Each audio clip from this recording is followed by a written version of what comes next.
विश्वेश्वराय नरकार्णवतारणाय कर्णामृताय शशिशेखरधारणाय कर्पूरकान्तिधवलाय जटाधराय दारिद्र्यदुःखदहनाय नमः शिवाय गौरीप्रियाय रजनीशकलाधराय कालान्तकाय भुजगाधिपकङ्कणाय गङ्गाधराय गजराजविमर्दनाय दारिद्र्यदुःखदहनाय नमः शिवाय दारिद्र्यदुःखदहनाय नमः शिवाय भक्तप्रियाय भवरोगभयापहाय उग्राय दुःखभवसागरतारणाय ज्योतिर्मयाय गुणनामसुनृत्यकाय दारिद्र्यदुःखदहनाय नमः शिवाय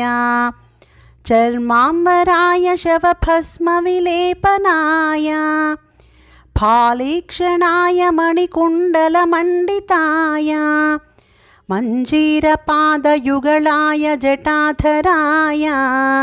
दारिद्र्यदुःखदहनाय नमः शिवाय दारिद्र्यदुःखदहनाय नमः शिवाय पञ्चाननाय फणिराजविभूषणाय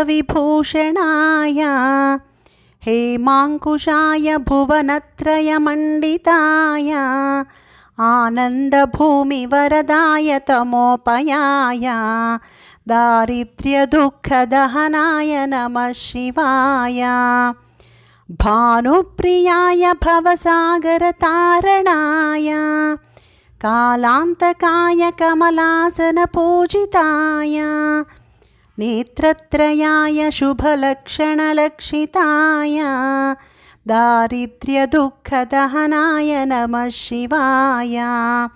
दारिद्र्यदुःखदहनाय नमः शिवाय रामप्रियाय रघुनाथवरप्रदाय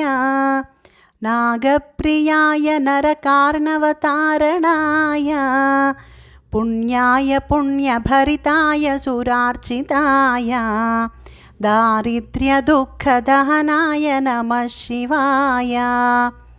मुक्तेश्वराय फलदाय गणेश्वराय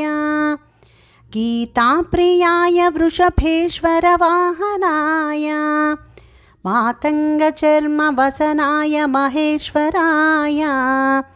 दारिद्र्यदुःखदहनाय नमः शिवाय दारिद्र्यदुःखदहनाय नमः शिवाय।